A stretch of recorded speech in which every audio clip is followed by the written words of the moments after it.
Esa soy yo. No soy yo, que chillo mucho.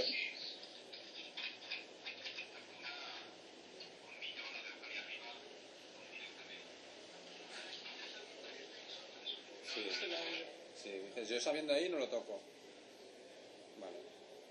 Pues vamos a hacer esto del zoom, ¿no? Esa soy yo, la última. Sí, la voz de cada uno suena muy rara. Muy bien. Tú, tal cual.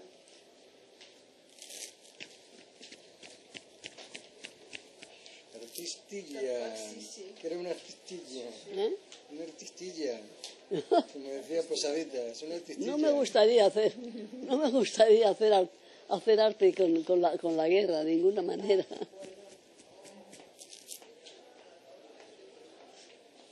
Estoy grabando. Ah, ya. Pues Ha salido la artistilla y te sacas un... esto sí que ponerlo ¿Me más. fastidias? Pues cuéntalo. Ay. Pues bueno, Mercedes, cuando quieras. Te presentas, haces la entradilla. Me presento. Bueno, pues como sabemos todos quién soy, pero para que quede documentado, soy Mercedes Orgaz. Voy a contar un poco las experiencias de parte de la guerra a partir de Barcelona y nos remontaremos un poco a aquella época. Por ejemplo, yo formaba parte de la Subsecretaría de Armamento y Municiones dependiente del Ministerio de Defensa Nacional. Estábamos en Valencia. Yo estaba directamente en la sección de municionamiento, cuyo jefe era Ramón Álvarez Velate, capitán de artillería, que estaba allí como capitán de artillería porque estaba dado de baja en servicios auxiliares por haber sido herido en guerra. No era militar de profesión, era militar, pues, de milicias y ascendió por méritos de guerra, por supuesto. Fue herido y fue a parar allí. Con él estaba también otro socialista que se llamaba García Sánchez, nombre que luego he visto muchas veces, pero que no era él. Y luego se fue García Sánchez, se fue para otro sitio, otra repartición, y quedó siempre Álvarez Velate como jefe de la sección. Yo fui nombrada secretaria suya y, bueno, tenía una serie de funciones inherentes al cargo como toda secretaria, ¿no? La sección se componía de él como jefe, un jefe de negociado que se llamaba Manuel Íñigo García, y después estaba como oficial mi prima, mi pariente lejana, María Celina San Martín. Después estaba José Díaz, un profesor de filosofía que era del Partido Comunista, y Jerónimo Blanco, un chico muy buen taquígrafo que venía del Banco de Urquijo, era taquígrafo de sesiones del Banco de Urquijo. Este muchacho estaba también lo mismo que el anterior que mencioné, José Díaz. Estaba allí ya por edad, no tenía edad para estar en el frente. Y yo creo que estaba designado por el partido, me parece, por lo que vi después. Pero no, Blanco también estaba estaba por incapacidad para ir al frente, porque era bizco. Entonces, claro, no podía ir al frente y lo destinaron ya a servicios auxiliares. Y ese es el personal que componía la sección nuestra. Al lado teníamos al comisario de guerra, que era don Anastasio de Gracia. Y al lado estaba la oficina principal del ilustrísimo señor subsecretario, que era don Alejandro Otero. Una verdadera lumbrera, era un médico, pero con una capacidad organizativa impresionante. Era ginecólogo, catedrático de Granada, y que marchó a tiempo antes de que lo pudieran pescar allí, porque bien lo fueron a buscar. Era gallego y se había formado en Alemania, era un hombre muy inteligente. Esto es un inciso. Exiliado después en México, tuvo una carrera brillante. Pero bueno, volvamos a la subsecretaría. Las funciones nuestras, la subsecretaría tenía además otras secciones. Nosotros dependíamos directamente de la Secretaría Técnica, que estaba también a las órdenes del subsecretario. Todos estábamos a las órdenes del subsecretario, por supuesto. Pero nosotros formábamos parte de la Secretaría Técnica. que la dirigía un ingeniero llamado Gregorio Olea. Allí tenía a su servicio no, colaborando con él, también a dos, que me acuerde yo, a dos comandantes de carrera, que era el comandante Antonio Sibisel y el comandante Jiménez Miralles. Jiménez Miralles.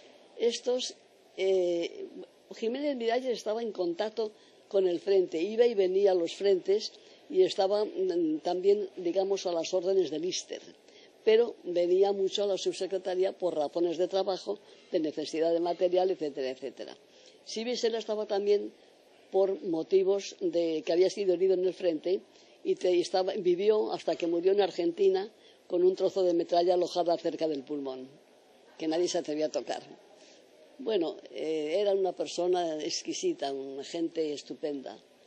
Y esto es el personal que yo conozco. Después estaba la dirección de fabricación, cuyo jefe era un tal Echeverría, también era gallego. Había mucho gallego, porque claro, su secretario era gallego. Y mucho catalán. Y teníamos también otro en la subsecretaría, en la sección nuestra, ahora me acuerdo, se llama Sellés, este era catalán.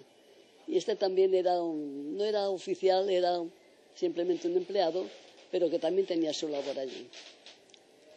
Bueno, había la sección de fabricación, había la sección de personal, había la sección de pagaduría, que es la que llevaba todo el problema económico, digamos, del dinero que recibía la subsecretaría para sus gastos o lo que fuera, controlado, por supuesto, por un jefe, y sobre todo la pagaduría con todas las nóminas de personal.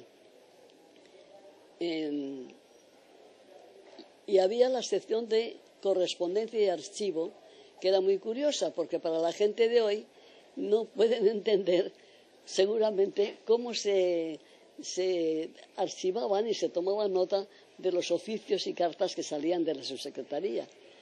Esto se guardaba en unos copiadores, que le llamaban, que eran unos especie de tomos enormes, gordos, todos de papel Biblia, papel finito, foliados, todos foliados.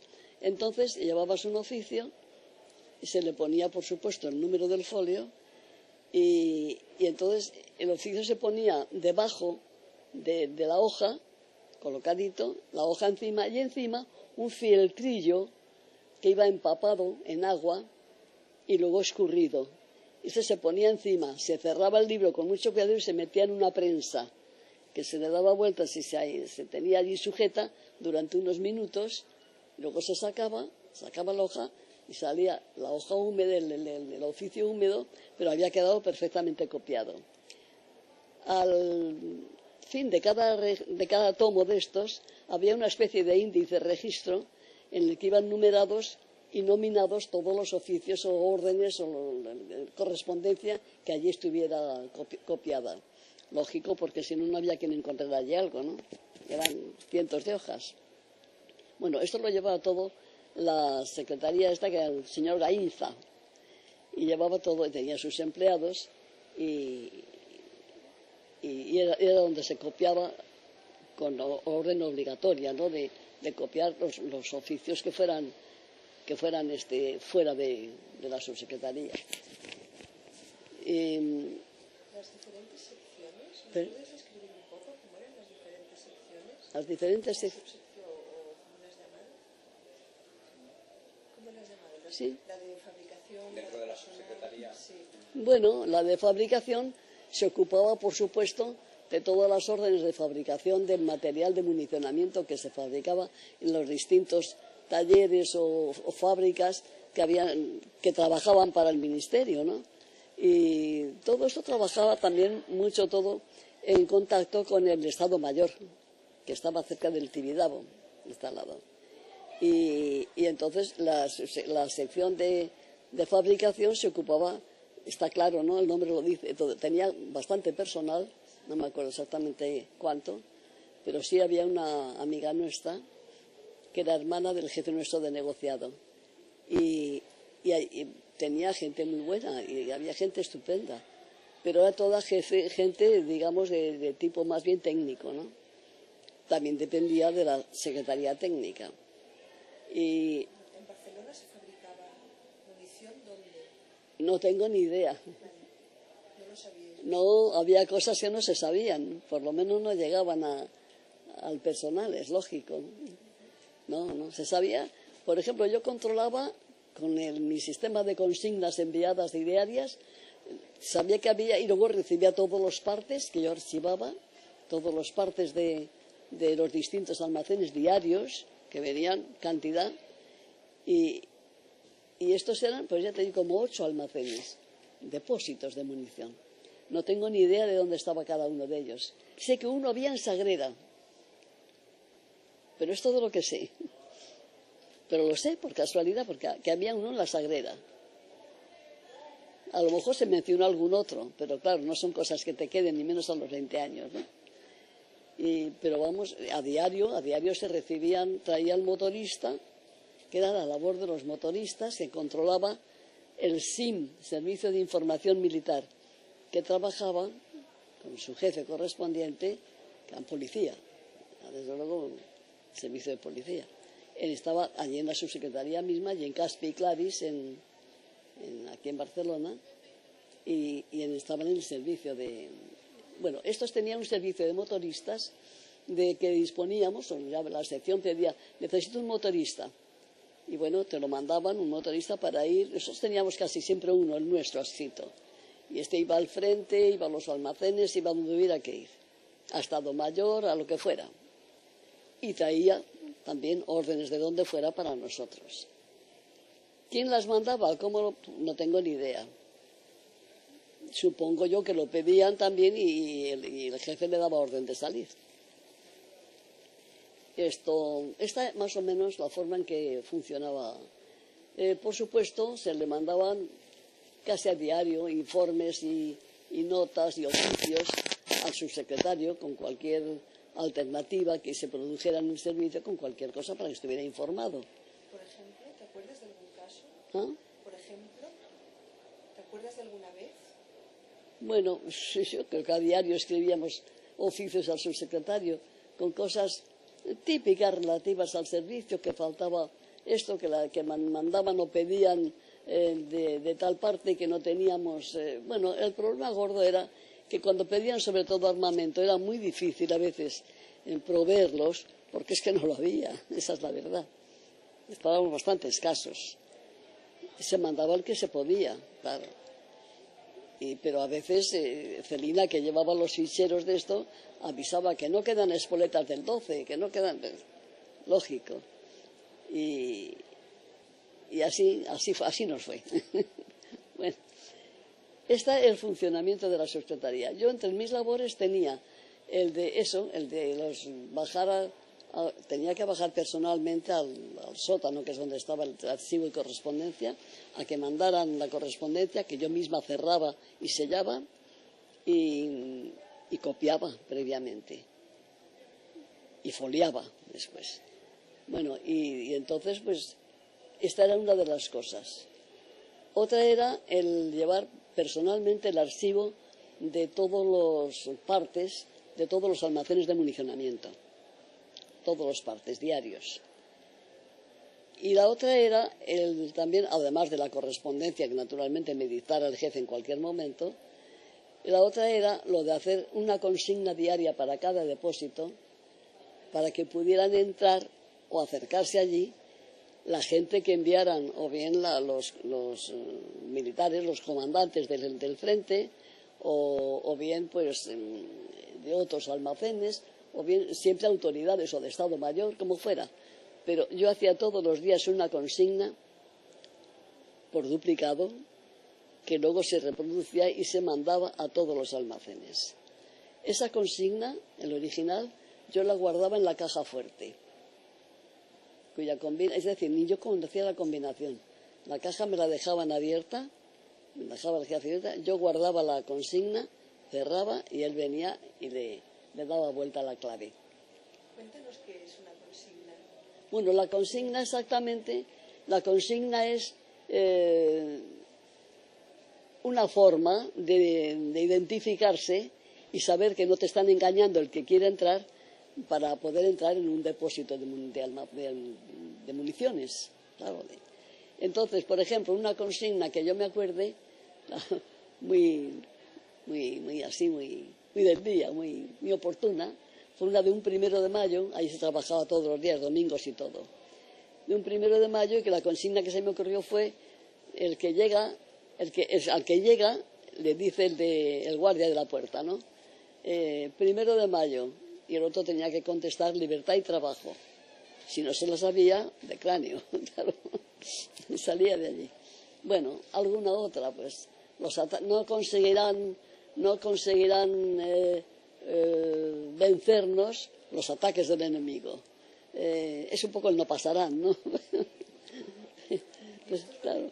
Y así de ese tipo todas. Eran, ¿qué te diré? Pues más bien consignas dando ánimo más que otra cosa, ¿no? O sea, positivas.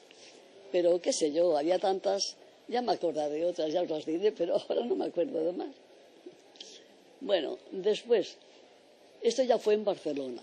A Barcelona llegamos los de la Subsecretaría de Armamento de Valencia, que es donde yo me incorporé.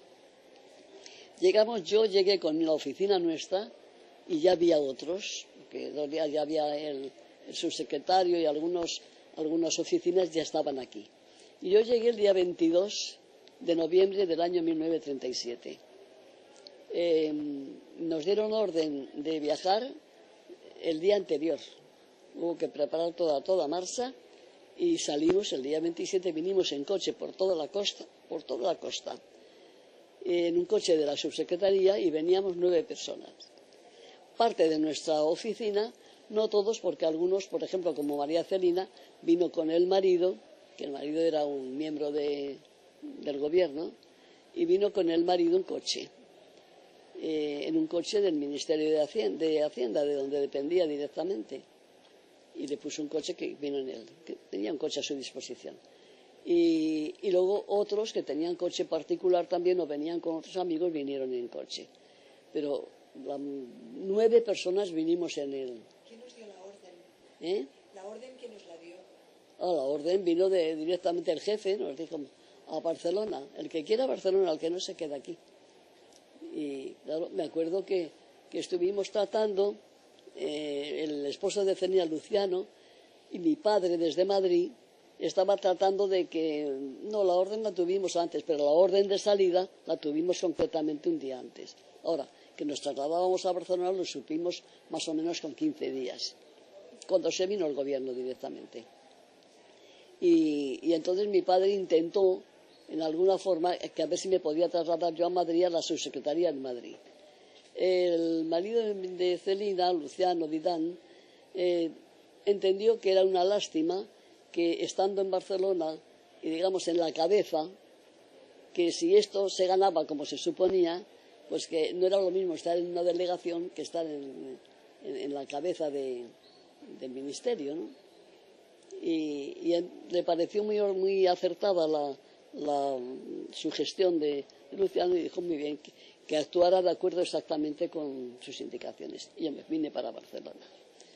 Me vine aquí a vivir a la casa del que era representante de la empresa donde trabajaba mi padre en Madrid, aquí en Barcelona, don Luis Chao de la Peña, que vivía en la calle Muntaner.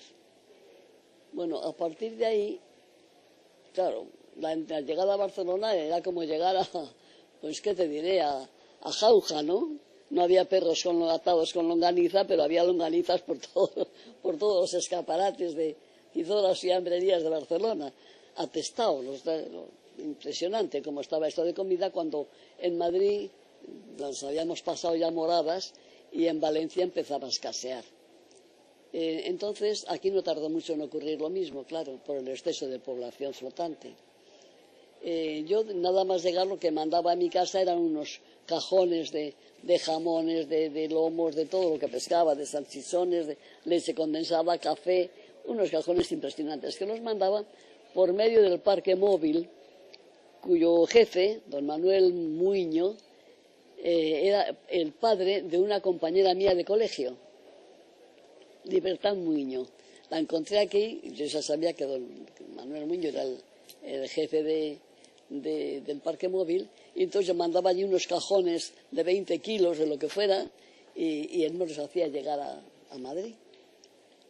Él nos los hacía llegar a Madrid. Y bueno, y ahí una serie de andanzas, todas iguales. Todo fue bien hasta que aquí también empezó a escasear todo y que tuvimos los primeros bombardeos. ¿Dónde se instaló la subsecretaría? Aquí en Barcelona, ¿te acuerdas dónde estaba el edificio? ¿La subsecretaría? Sí. Sí, sí, en la calle Caspe, esquina Claris. Caspe con Claris, y ahí también estaba tu sección de municionamiento. ¿Estabas en... Sí, era la subsecretaría de Armamento y Municiones. ¿Y era el mismo edificio donde estaba el Ministerio de Defensa o era diferente? ¿Qué ministerio? ¿El Ministerio de Defensa de la República? No, aquí no tengo ni idea. Yo sé que el Estado Mayor es el que sí que sé que estaba cerca del Tibidabo. Y yo he estado allí, pero no me acuerdo dónde, claro. Pero me refería si la subsecretaría estaba en el mismo edificio que el Ministerio. No. El edificio ese era de la Subsecretaría de Armamento y Municiones. Todo, de arriba abajo. ¿Era bajando a mano derecha? ¿Ah? Bajando por Claris a mano derecha. Bajando por Claris a mano derecha, la esquina. Una vez cruzado. Sí, una vez cruzado en la esquina, un edificio muy bonito, antiguo, y que se vació todo, claro, debió de...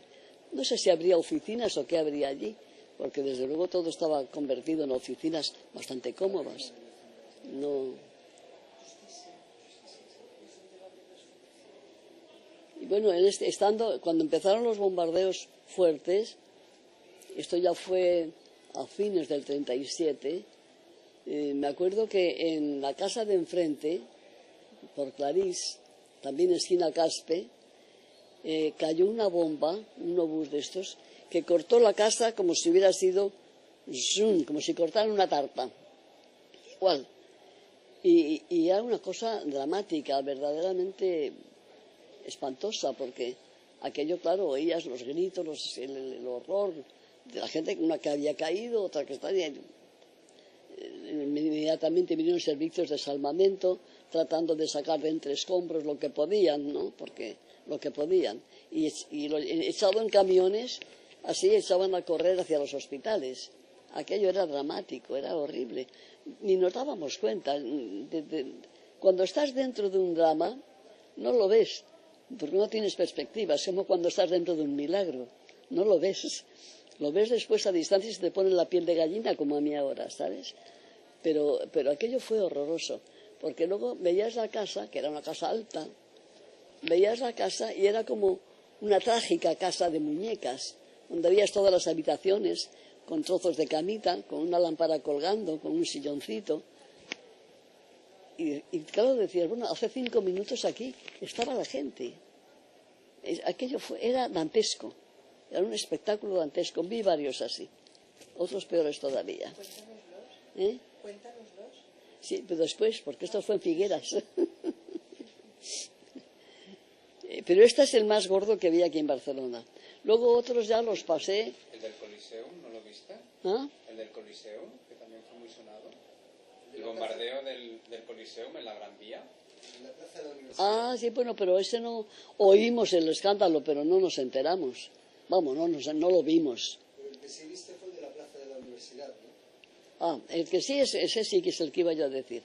Viniendo de casa una tarde, a las 3 de la tarde, porque había ido a comer a casa y volvía, viniendo de Muntaner, en un tranvía, que venía hacia la Plaza Cataluña. Al llegar a la mitad de camino, sirenas, apagón de luz, tranvía sin luz, todo el mundo abajo. Y ya seguí caminando porque yo se me hacía la hora. Y al llegar a la plaza de la universidad, pues guardias, policía que no te dejaban pasar. Tengo que ir porque voy a la subsecretaría, que soy funcionaria. Yo tenía el carnet, tarjeta de funcionaria.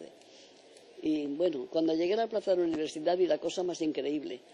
Me encontré con una de las casas de enfrente, que estaba la gente como loca, histérica, en los balcones gritando. Porque había quedado solamente esa pared. Y cuando la gente se daba vuelta para volver a la casa, se encontraba con el gran vacío. Y entonces se volvía loca, claro, porque estaba en un balcón en una pared que parece que se te va a caer de un momento a otro. No se cayó porque estaba entre dos casas, si no se hubiera venido abajo. Entonces allí los bomberos pidiendo por favor calma, que subiendo a por la gente como podía, pero los gritos eran, bueno, era aquello, y claro, no te podías parar porque te hacían circular, lógico. No, circule, por favor, circule. Y yo seguía mirando, pero cuando llegué a mi despacho, dije, ay, Dios mío, lo que acabo de ver. Pero no me digas que has venido, pues sí. ¿Pero ya has pescado el bombardeo? Pues sí, lo he pescado, pero lo que he pescado ha sido el resto del bombardeo, que era esto. No lo podían ni creer. No, algo horroroso. Ese es uno de ellos. Luego después hemos pescado otros. Pero al muy poco tiempo, Barcelona estaba convertida en zanjas. Toda ella en zanjas, zanjas por todas las calles. Y además no podías circular con ninguna luz. No podías, así que tienes que ir pegada a las paredes si no querías caerte en una zanja y quedarte peor que de un bombardeo, ¿no? Bueno, pues así, esto ocurrió que después, ese 31 de diciembre de 1938, cayó una nevada impresionante en Barcelona, como no se recordaba hacía muchos años, por lo visto. Yo, en Madrid, como caían, me parecía muy normal. Pero una nevadona que no os podéis imaginar. Total, que ahí sí que caminabas y como no sabías dónde te metías, podías muy bien quedarte caer en la nieve blanda, lógico, y quedarte en una zanja metido en la nieve. Era tremendo. Y estaban así todas las calles, todas. ¿Por qué? Por los bombardeos. Por los bombardeos, exactamente. Que la gente se pudiera resguardar, si iba por la calle, tirarse a la zanja, y por lo menos no era lo mismo que andar caminando, ¿no? Bueno, la casa esa que conté antes de Clarís, está clarísimo y evidente que por quien venían era por la subsecretaría. Erraron por décimas, ¿no? Pero venían a por nosotros, esto está claro, no por esa casa que está enfrente. ¿Y alguna vez os tuvisteis que refugiar en algún refugio antiaéreo? Nosotros teníamos los refugios en la propia subsecretaría, nos daban orden de bajar, pero ya después eso ya no nos daba la gana, ya no. Nos quedábamos en las ventanas viendo el asunto. Me acuerdo una vez que nos dieron orden de bajar con las sirenas y con todo, y era a las 12 del día, con un sol radiante, y vino un bombardeo colosal del puerto. Estaban bombardeando en la zona del puerto, Y entonces, pues claro, nosotros no se nos ocurrió otra cosa, los pocos años y la locura. Nos subimos arriba a la terraza para ver aquello bien. Y entonces todos nuestros cazas salieron en busca de los bombarderos. Y claro, pues a veces caía uno, caía otro al agua, claro. Y también estaban los Messerschmitt de ellos, ¿no? Que venían detrás de los nuestros, detrás de los cazas de aquí. Y era un baile de aviones tiroteando y ametrallando que no te puedes imaginar. Y ahí hay una anécdota triste, y es que uno de los aviones, los cazas republicanos, sabíamos que iba pilotado por Cubo, el hermano de un gran taquígrafo de sesiones del Congreso, un chico muy listo, muy inteligente. Y Cubo era capitán de aviación y pilotaba uno de los aparatos. No sé por qué sabían que ese día estaba de turno y suponíamos que era él. Y todos creyendo que era él el que estaba defendiéndose de los ataques, y de repente uno que cayó al agua, y creyendo que habían tirado, que habían abatido a un alemán o a un italiano. Y luego nos enteramos que era justamente el del pobre Cubo. Era el avión de él. Y nosotros casi aplaudiendo. Total que... ¿Sí? Sí, se oye la calle. ¿Se oye bien? Sí, lo que ves es que se oye la calle. ¿Puedo cerrar la ventana? Pero se oye la calle también.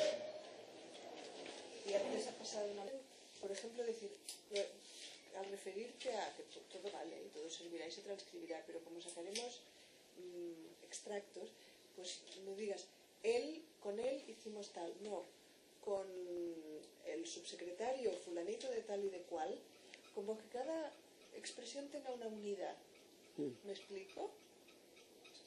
Vale. Y qué mal, pero estudias Lo que pasa es que piensa que yo aquí estoy haciendo memoria. Claro, claro. Y además yo te lo digo, y tú lo que puedas, porque...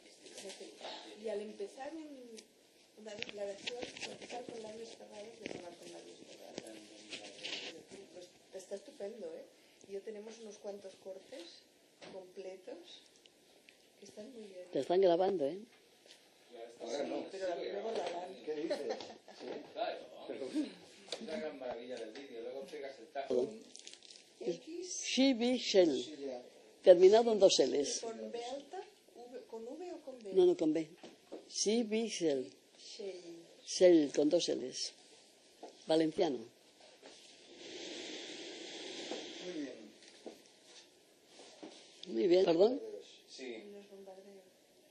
La descripción de los que habían tumbado el avión de sí. vuestro conocido en el puerto, En el puerto, sí, cayó el agua. pues ahí nos habíamos quedado. Ahí nos quedamos. Ahí nos quedamos. Cuando cayó la avioneta el caza de... ¿Puedes contar cómo vivíais?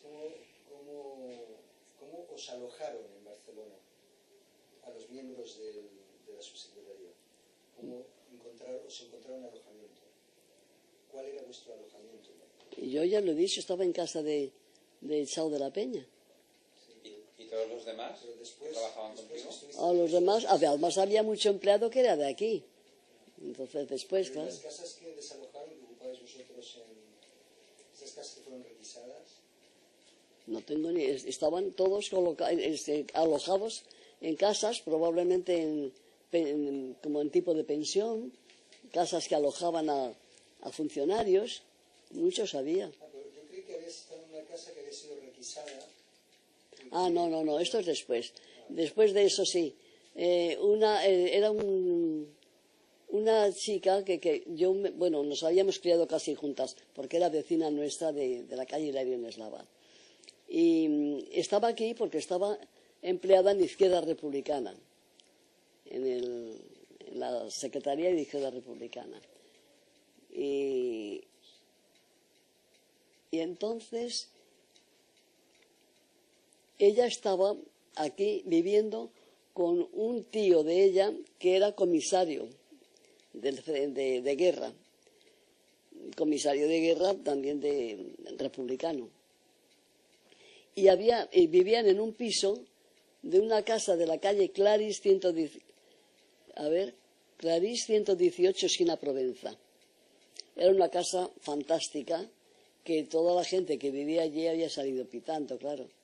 Se ve que son gente que se había evacuado, se había marchado, era toda gente comprometida quizá o que tuvo miedo y se fue. El edificio quedó vacío y lo ocupaba muchas gentes, naturalmente, del gobierno. Concretamente, de Izquierda Republicana había un secretario que era José Luis Templado y estaban ellos en el otro piso de encima, un tercero. Era una casa fantástica y en ese piso vivían esta familia, y vivía un magistrado del Tribunal Supremo que se llamaba Gregorio Anadón, que vivía con la mujer y una niña. Y cuando se quedó sola María Luisa, porque la familia, Pepe, el primo, la mandó cerca de la frontera, mandó a la familia, a los niños y a la mujer, los mandó a Camprodón, por ahí cerca. Pues sí, a Camprodón fue. Pues entonces ella quedó sola en el piso, en el medio piso, porque era un piso muy grande que era compartido por 2 familias. Incluso tenían 2 muchachas. Las muchachas eran las que habían quedado. Para mí eran espías, pero bueno, habían quedado de los anteriores y allí estaban. Y entonces ellos tenían una y nosotras teníamos la otra. Y nos arreglábamos divinamente, claro, estábamos ella y yo, y vino otra íntima amiga de un diputado de Izquierda Republicana de Viana y de Vidán, Sofía, ¿te acuerdas de ella de Madrid? Sofía, y éramos las 3, y vivíamos estupendamente bien, porque allí entonces todavía pues se conseguía algún suministro, ellas conocían todos los recovecos, las muchachas, y entonces nos avisaba: señorita, el jueves vendrá el payés. Y entonces al payés, si le dabas un bote de leche condensada y un poco de café si conseguías, o tabaco, te traía garbanzos, hortalizas, lo que quisieras, huevos, que no se conseguía uno. O sea que nos íbamos arreglando muy bien con la alimentación, hasta ahí. ¿Qué fecha era esto? ¿Hasta ahí qué fecha era? En el 38. ¿Pero qué mes? Pues ya en el 38, en agosto, septiembre del 38 ya. Y luego ya, te digo, ya al final esos últimos meses fueron muy duros. Y ya desde luego escaseaba de todo.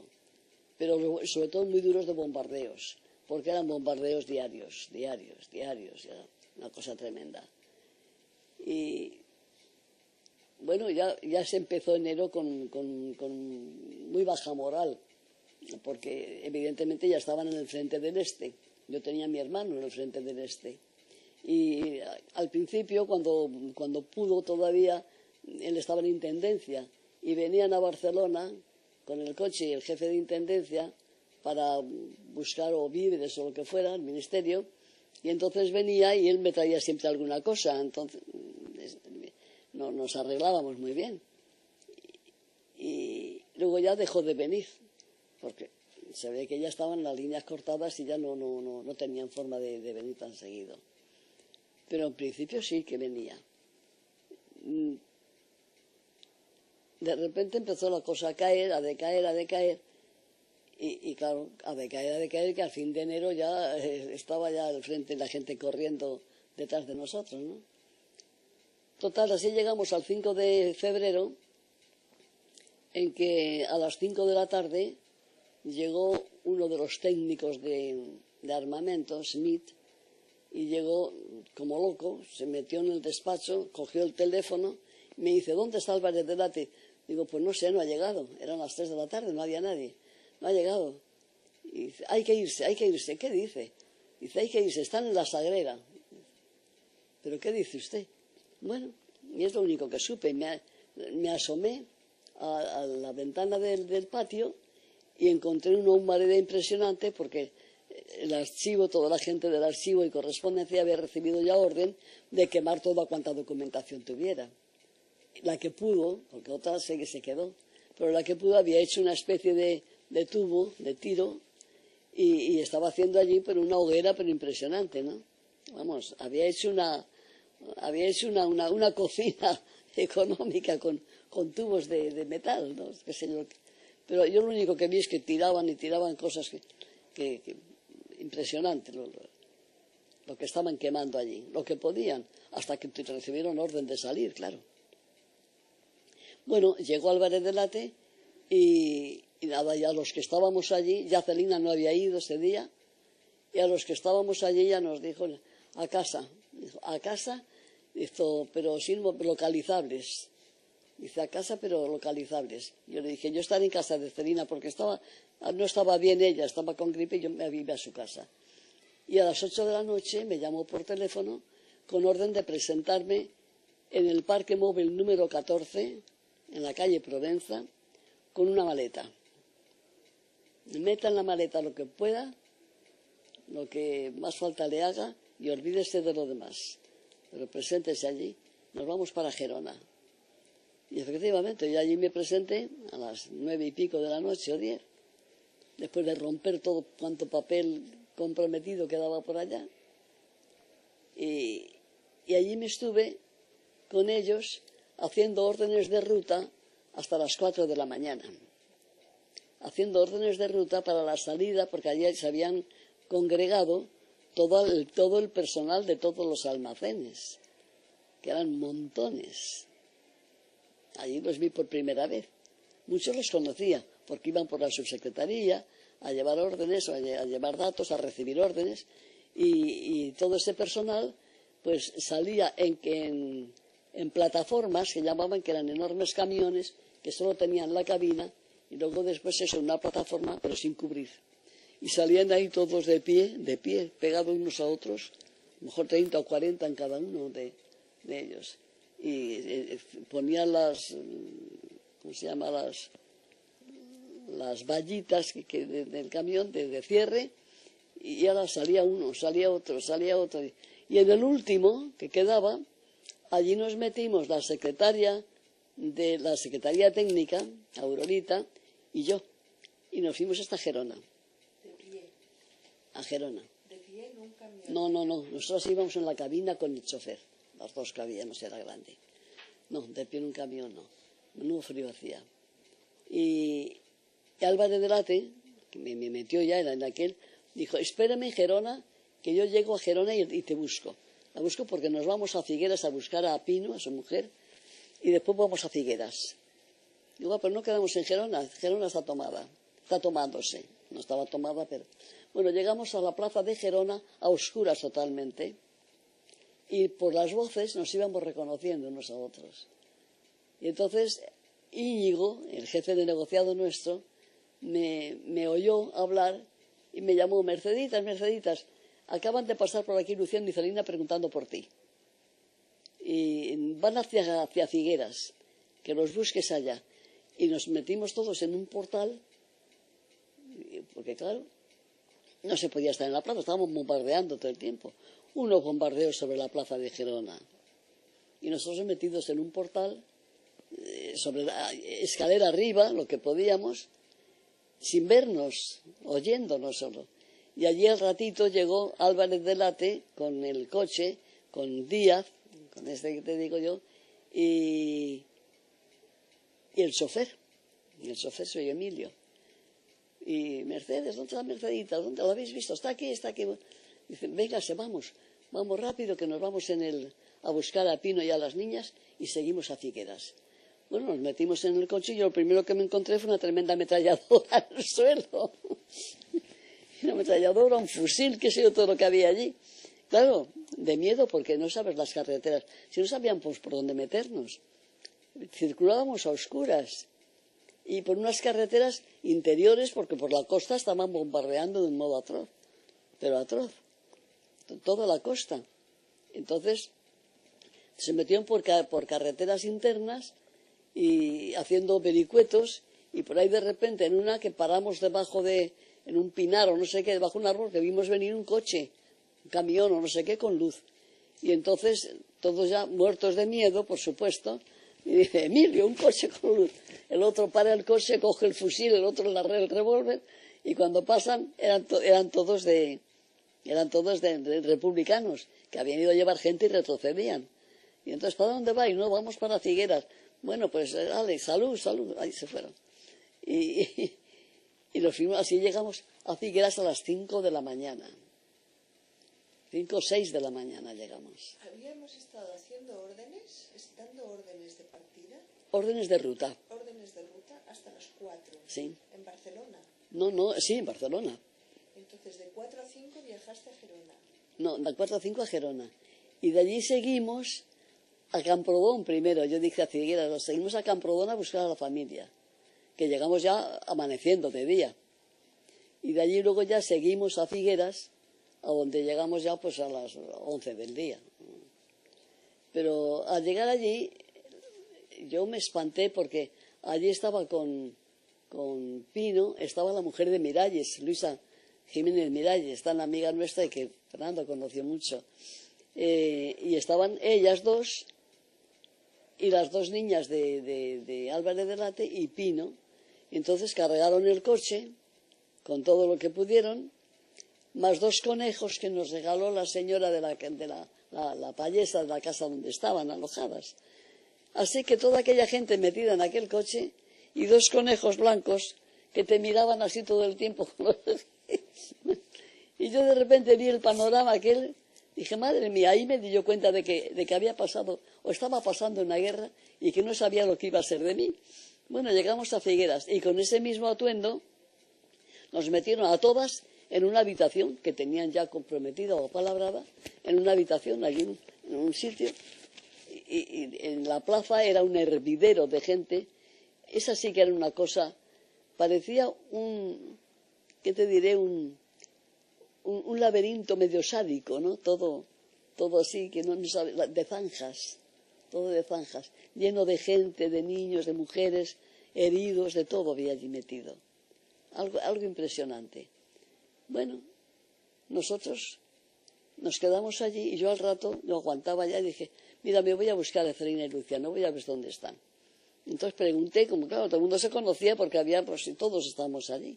Y pregunté por ellos y me dijeron, mira, me parece que están en esa casa debajo de los soportales. Me fui a la casa, efectivamente, allí estaban. Y yo ya me quedé allí con ellos. Les avisé que se pusieran más cómodos, que yo ya me quedaba con ellos.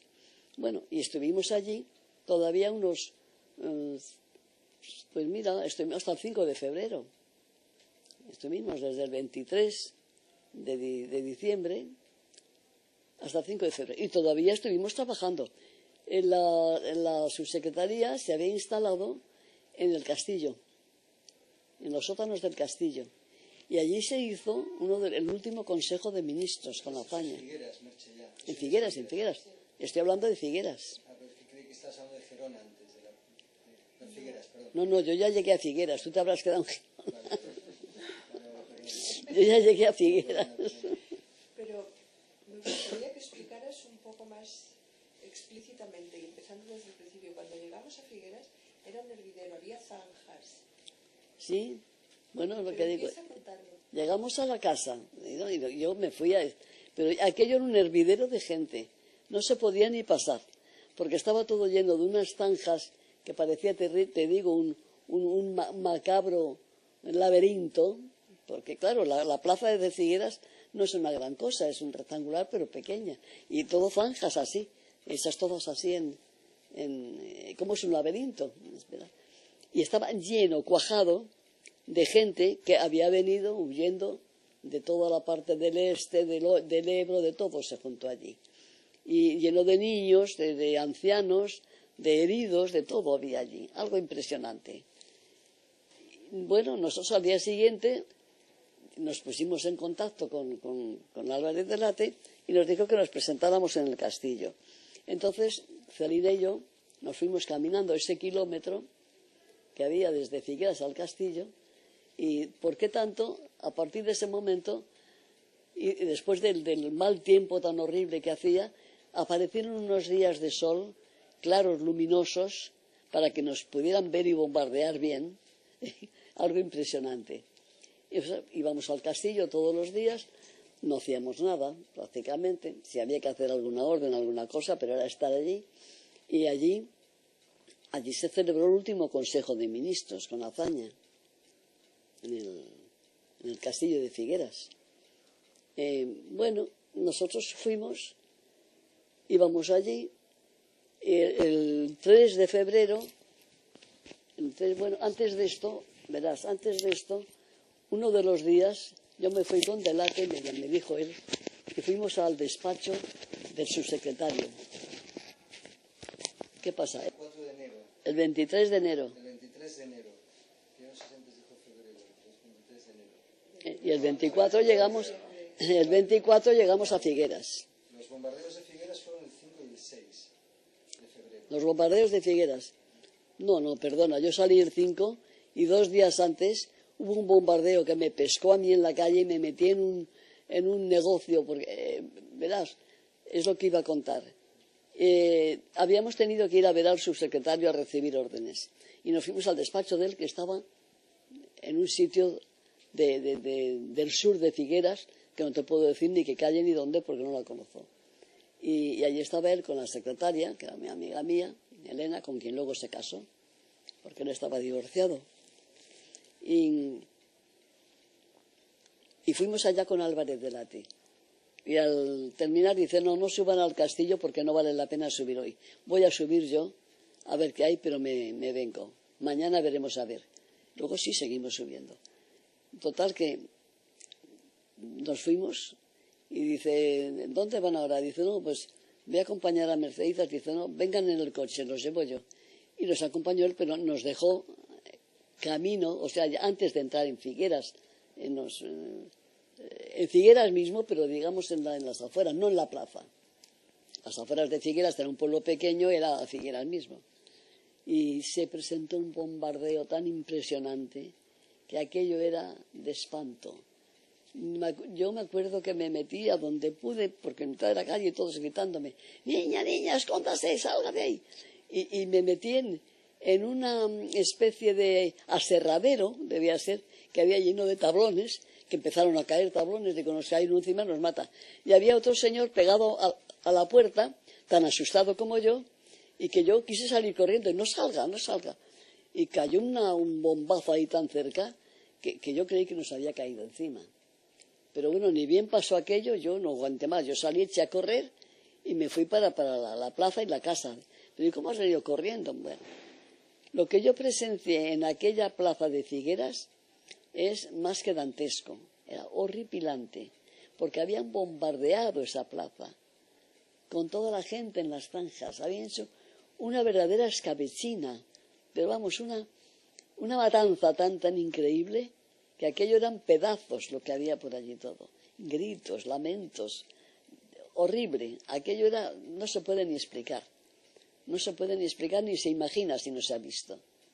Y yo, claro, espantada, me metí por los soportales y me fui a la casa de donde estaba yo, parando con Celina y Luciano.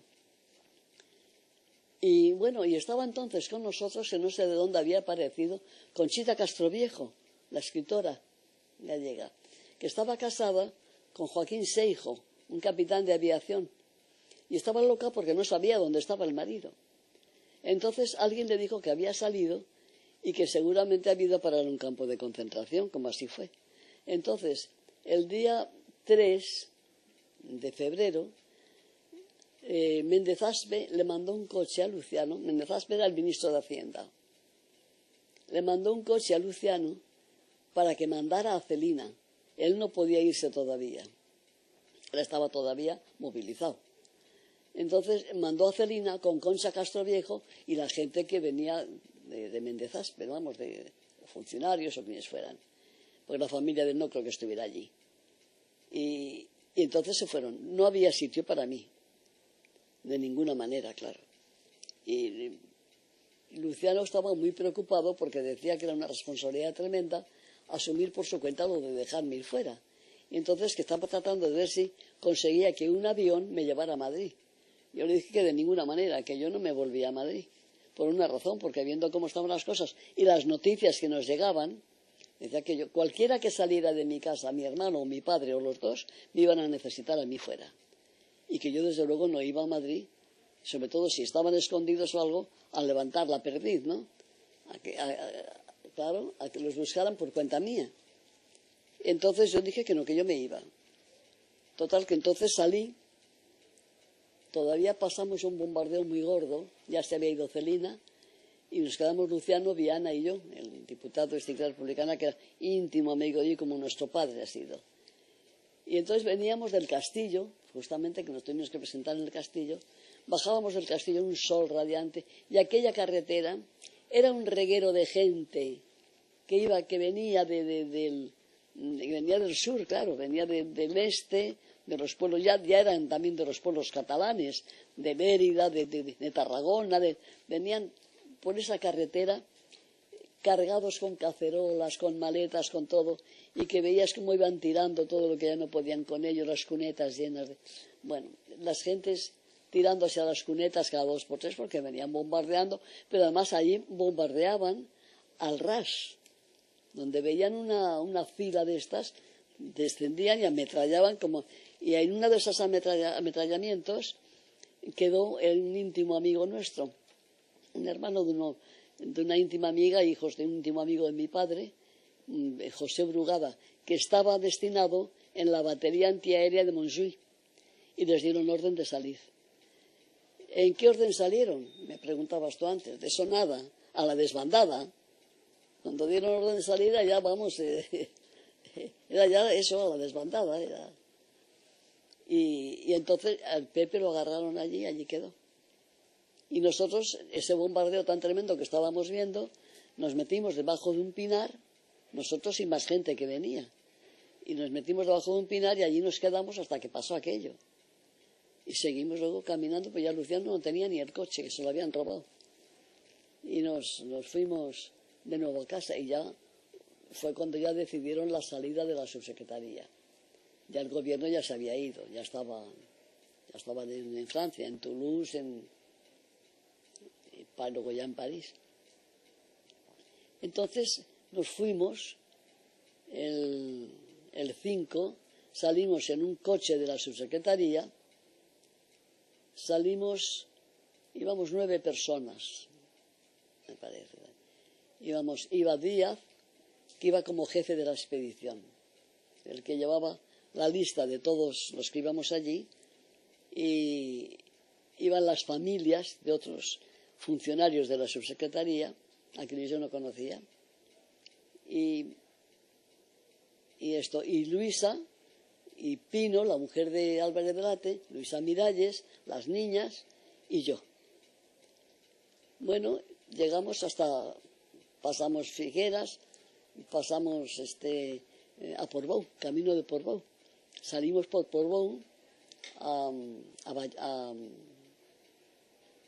Bayona. Cervera. A Cervera, claro. Salimos por Portbou a Cervera. Pasamos todo el Pirineo en el coche, con un sol radiante, la tarde se veía, toda la bahía era un espectáculo precioso. Si no fuera por el reguero de gente que venía por ahí, que ahí a esas alturas ya no tiraban los niños, no sé por qué, ¿no? Porque iban tirando maletas abiertas, iban tirando todos los enseres. Al final lo que querían salvar era la vida, es lógico. Y era un espectáculo dantesco, horrible, horrible. Y eso no se olvida. Parece una película, pero cuando se ha pasado no se olvida. Se lleva ya grabado y clavado dentro. Bueno, llegamos a Cervera y nos llevaron directamente al puesto aduanero de Cervera, que estaba en la estación de Cervera.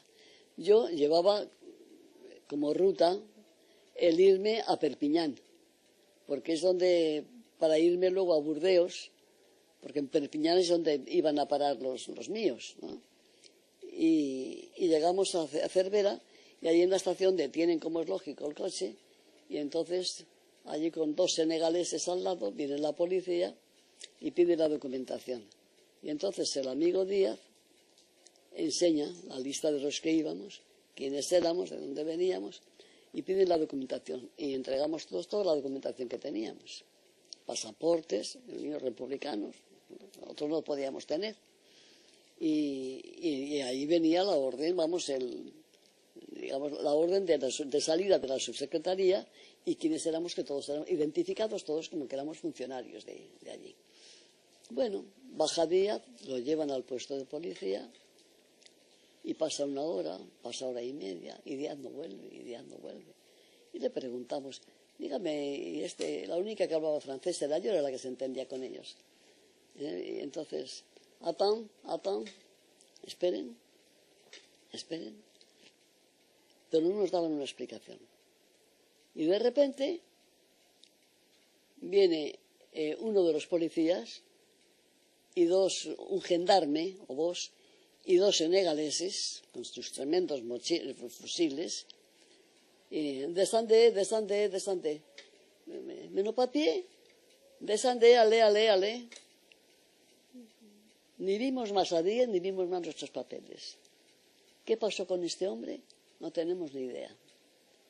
Traía algo, que tenía el chivatazo de que traía alguna cosa, alguna pieza, alguna cosa. No tenemos ni idea. No lo volvimos a ver. Nunca más. Ni supimos más dónde ha ido a parar, ni antes ni después. Ni idea. Entonces estabais en Francia sin documentos. Estábamos totalmente indocumentados y a merced de estos señores. Entonces, prenez votre valise, cogimos la maletita, tirando por ella, cruzamos toda la estación, todas las vías de la estación de Cervera, tirando por aquello, y nos llevan y nos meten allá en un tren que parecía una vía muerta. Había parado un tren que de eso parecía de los tiempos de la conquista, ¿no? Un tren que los vagones parecían cajitas de semillas, algo increíble, largo, enorme. Bueno, allí nos metimos las maletas como pudimos, y allí nos metieron a todos, pero sin una explicación. ¿Pero dónde está Monsieur Díaz? Allez, ne demandez pas, allez. Y se acabó. Y cuando insistías, pues los señores senegaleses te daban un empujón con la culata en la maleta. Más de una la rompieron, claro. No la culata, la maleta. Ya.